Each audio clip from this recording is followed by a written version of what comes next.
شروع اللہ کے نام سے جو بڑا مہربان نہایت رحم والا ہے۔ کاف ہا یا عین صاد، یہ تمہارے پروردگار کی مہربانی کا بیان ہے جو اس نے اپنے بندے زکریا پر کی تھی، جب انہوں نے اپنے پروردگار کو دبی آواز سے پکارا اور کہا کہ اے میرے پروردگار، میری ہڈیاں بڑھاپے کے سبب کمزور ہو گئی ہیں اور سر شعلہ مارنے لگا ہے، اور اے میرے پروردگار، میں تجھ سے مانگ کر کبھی محروم نہیں رہا، اور میں اپنے بعد اپنے بھائی بندوں سے ڈرتا ہوں، اور میری بیوی بانجھ ہے، تو مجھے اپنے پاس سے ایک وارث عطا فرما جو میری اور اولاد یعقوب کی میراث کا مالک ہو، اور اے میرے پروردگار اس کو خوش اتوار بنائیو۔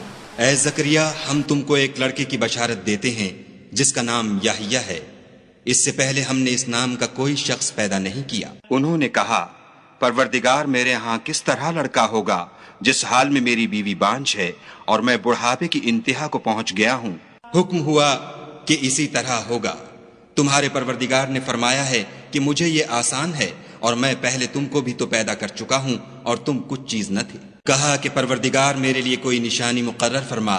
فرمایا، نشانی یہ ہے کہ تم صحیح و سالم ہو کر 3 رات دن لوگوں سے بات نہ کر سکو گے۔ پھر وہ عبادت کے حجرے سے نکل کر اپنی قوم کے پاس آئے تو ان سے اشارے سے کہا کہ صبح و شام خدا کو یاد کرتے رہو۔ اے یحییٰ، ہماری کتاب کو زور سے پکڑے رہو، اور ہم نے ان کو لڑکپن ہی میں دانائی عطا فرمائی تھی، اور اپنے پاس سے شفقت اور پاکیزگی دی تھی، اور وہ پرہیزگار تھے، اور ماں باپ کے ساتھ نیکی کرنے والے تھے، اور سرکش اور نافرمان نہیں تھے۔ اور جس دن وہ پیدا ہوئے، اور جس دن وفات پائیں گے، اور جس دن زندہ کر کے اٹھائے جائیں گے، ان پر سلام اور رحمت ہے۔ اور کتاب قرآن میں مریم کا بھی مذکور کرو، جب وہ اپنے لوگوں سے الگ ہو کر مشرق کی طرف چلی گئیں تو انہوں نے ان کی طرف سے پردہ کر لیا۔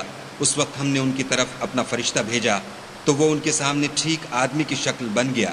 مریم بولی کہ اگر تم پرہیزگار ہو تو میں تم سے خدا کی پناہ مانگتی ہوں۔ انہوں نے کہا کہ میں تو تمہارے پروردگار کا بھیجا ہوا یعنی فرشتہ ہوں، اور اس لیے آیا ہوں کہ تمہیں پاکیزہ لڑکا بخشوں۔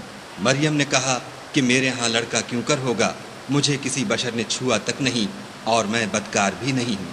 فرشتے نے کہا کہ یوں ہی ہوگا، تمہارے پروردگار نے فرمایا کہ یہ مجھے آسان ہے، اور میں اسے اسی طریق پر پیدا کروں گا تاکہ اس کو لوگوں کے لیے اپنی طرف سے نشانی اور ذریعہ رحمت و مہربانی بناؤں، اور یہ کام مقرر ہو چکا ہے۔ تو وہ اس بچے کے ساتھ حاملہ ہو گئیں اور اسے لے کر ایک دور جگہ چلی گئیں۔ پھر درد ذہ ان کو کھجور کے تنے کی طرف لے آیا، کہنے لگیں کہ کاش میں اس سے پہلے مر چکتی اور بھولی بسری ہو گئی ہوتی۔ اس وقت ان کے نیچے کی جانب سے فرشتے نے ان کو آواز دی کہ غمناک نہ ہو، تمہارے پروردگار نے تمہارے نیچے ایک چشمہ پیدا کر دیا۔